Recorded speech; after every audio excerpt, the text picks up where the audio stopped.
A equipe Ferrari, com toda certeza, é o time mais forte da Fórmula 1 atual. Ou pelo menos, foi o que começou melhor o ano de 2022. Mas ele conta com diversos segredos importantes e que fazem com que ela consiga velocidades inacreditáveis na maioria das pistas até agora nesse ano.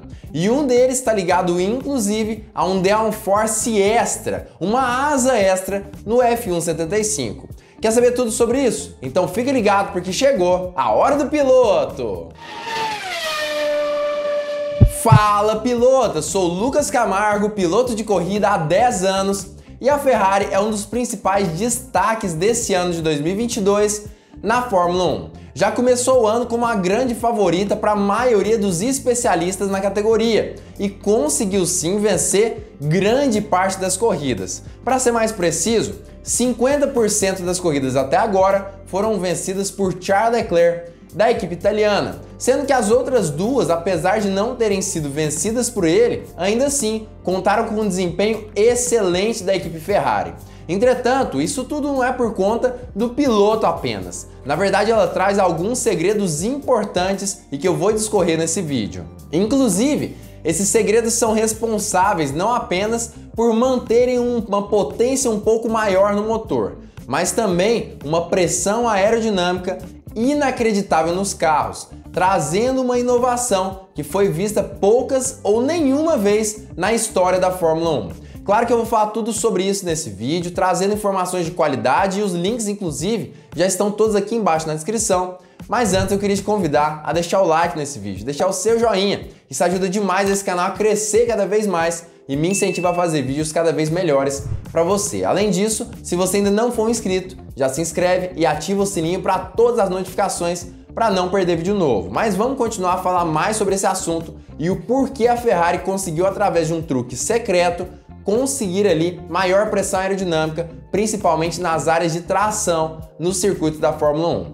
O circuito de Imola aparentemente foi justamente o lugar onde encontraram essas atualizações, ou melhor dizendo, essas peças diferenciadas do carro da Ferrari.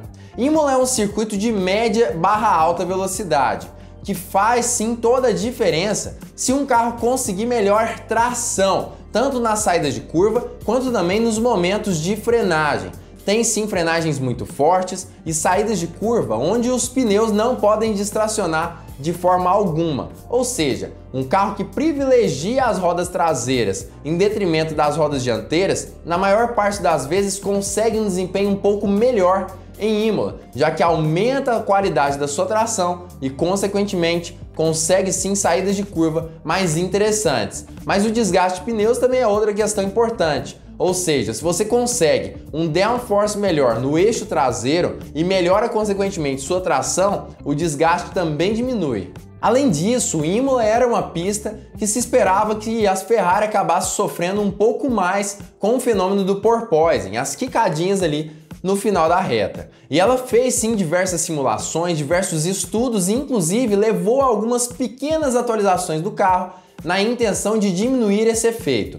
Mesmo Charles Leclerc dizendo que ele não afetava tanto o carro da Ferrari quanto muitos aí têm falado sobre isso. Mas a principal característica dessa pista de Imola é sim a necessidade de maior tração nesse circuito.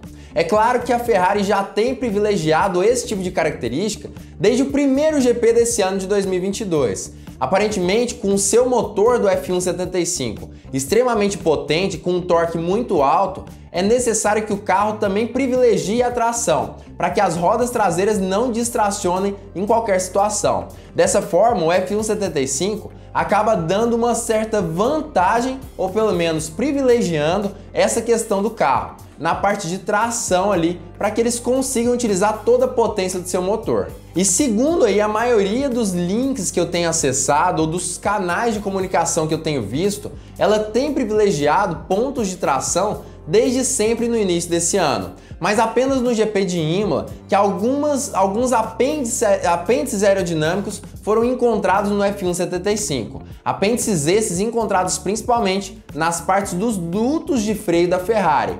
Ou seja, aparentemente a equipe italiana utilizou os dutos de freio como uma forma de conseguir maior pressão aerodinâmica, principalmente na parte traseira do carro. Segundo Motorsport.com, que é justamente o meio de comunicação que eu tenho visto aqui nesse vídeo especificamente, esses apêndices aerodinâmicos foram colocados apenas nesse circuito especificamente.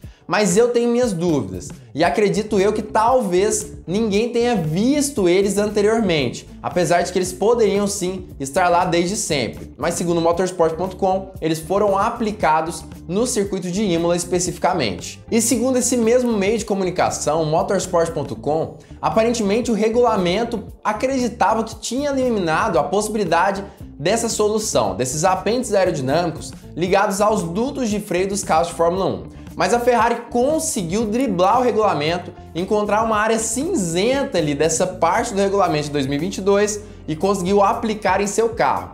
De modo que, apesar de ser proibida esse tipo de solução, ela fez algo um pouco diferente e que, segundo o regulamento, as regras da Fórmula 1, de certa forma, é sim permitido. Mas não para por aí. Outros fatores que também influenciaram diretamente o desempenho da equipe italiana até agora nesse ano de 2022 também foram outros. Um deles, o diferencial, que faz sim toda a diferença para o F175.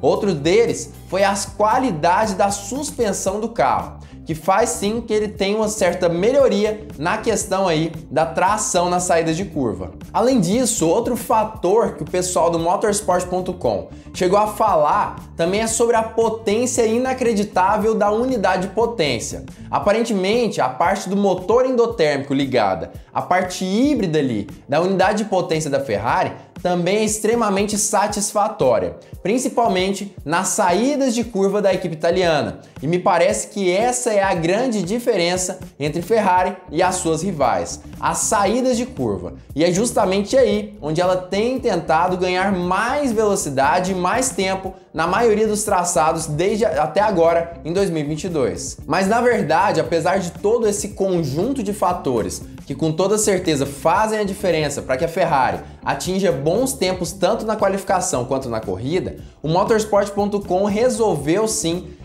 mostrar essa parte dos dutos de freio. E aparentemente, segundo eles, ela ajudava e muito a Ferrari em todos os sentidos. Aumentava a energia do pneu, gerando sim maior downforce na parte traseira e maior tração, além de ajudar também e muito na parte de janela ali de temperatura desses pneus da equipe italiana. Ou seja, acabava conseguindo fazer com que a Ferrari tivesse uma qualidade melhor na aderência dos pneus traseiros, não tendo diversos problemas que outras equipes tiveram, entre elas a própria Mercedes. A Mercedes tem sim tido certa dificuldade nessa questão. Tem tido, principalmente no GP de Imola, dificuldades ali na questão do aquecimento dos pneus, não apenas os traseiros, mas também os dianteiros. E com a proibição nesse ano da utilização de cobertores térmicos nos pneus até uma certa temperatura, a Mercedes foi ainda mais afetada. E aparentemente, uma das formas que a Ferrari utilizou para não ter problemas de temperatura nos pneus e chegar à janela ideal de temperatura mais rapidamente foi justamente utilizando esses apêndices aerodinâmicos ao redor dos dutos de freio. Mas é claro que aí muitas pessoas vão estar dizendo que esses dutos ali, esses apêndices aerodinâmicos estão fora do regulamento, ou pelo menos deveriam estar, e sim, fazem parte de uma parte mais cinzenta das regras da Fórmula 1. Mas eu queria saber a sua opinião sobre esse assunto. Você acha mesmo que deveria ser proibido, banido do regulamento? Você acredita que a Ferrari deveria mesmo retirar esses apêndices aerodinâmicos? Ou você acha que segue o jogo e faz parte da Fórmula 1 continuar com esse tipo de ideia ali nos seus carros? O que você acha disso tudo? Isso deveria ser ilegal ou não? Já comenta aqui embaixo a sua opinião sobre esse assunto. Eu acredito, na minha opinião, que a Fórmula 1 deveria sim proibir esse tipo de utilização ou inovação nos carros da Ferrari ou qualquer carro do grid da Fórmula 1, mas não para esse ano. Eu acredito que a Fórmula 1 deveria proibir esse tipo de inovação, mas para o ano que vem, assim como ela fez com o DAS, por exemplo, da Mercedes, que apesar de que na época estava sim em uma parte mais cinzenta do regulamento, foi proibida logo para o ano seguinte. já que a intenção da FIA era justamente não permitir que esse tipo de ideia fosse utilizada na Fórmula 1 e encarecesse o esporte, por exemplo, ou deixasse tudo mais desigual entre as equipes. Ou seja, acredito eu que a Ferrari deve sim acabar tendo essa solução proibida para o ano que vem, o ano de 2023. Mas até agora, segue o jogo e ela pode sim, na minha opinião, manter esse tipo de solução. Assim como outras equipes também poderiam, teoricamente, copiar a Ferrari nesse sentido. Mas como eu já disse, comenta aqui embaixo a sua opinião sobre isso, se você acha que deveria ser banido ou não, e se você acredita também que outras equipes devem copiar ou não a Ferrari nesse sentido. Além disso, se você gostou desse vídeo, não esquece de deixar o seu joinha, seu like, isso ajuda demais esse canal a crescer cada vez mais e me incentiva a fazer vídeos cada vez melhores para você. Então não esquece, deixa o seu like aqui embaixo, seu joinha, isso ajuda muito. E se você gosta dos vídeos do Hora do Piloto, também não esqueça de já deixar a sua inscrição aqui embaixo, se inscreve, ativa o sininho para todas as notificações para não perder vídeo novo e fique ligado porque muito em breve nós teremos mais uma Hora do Piloto!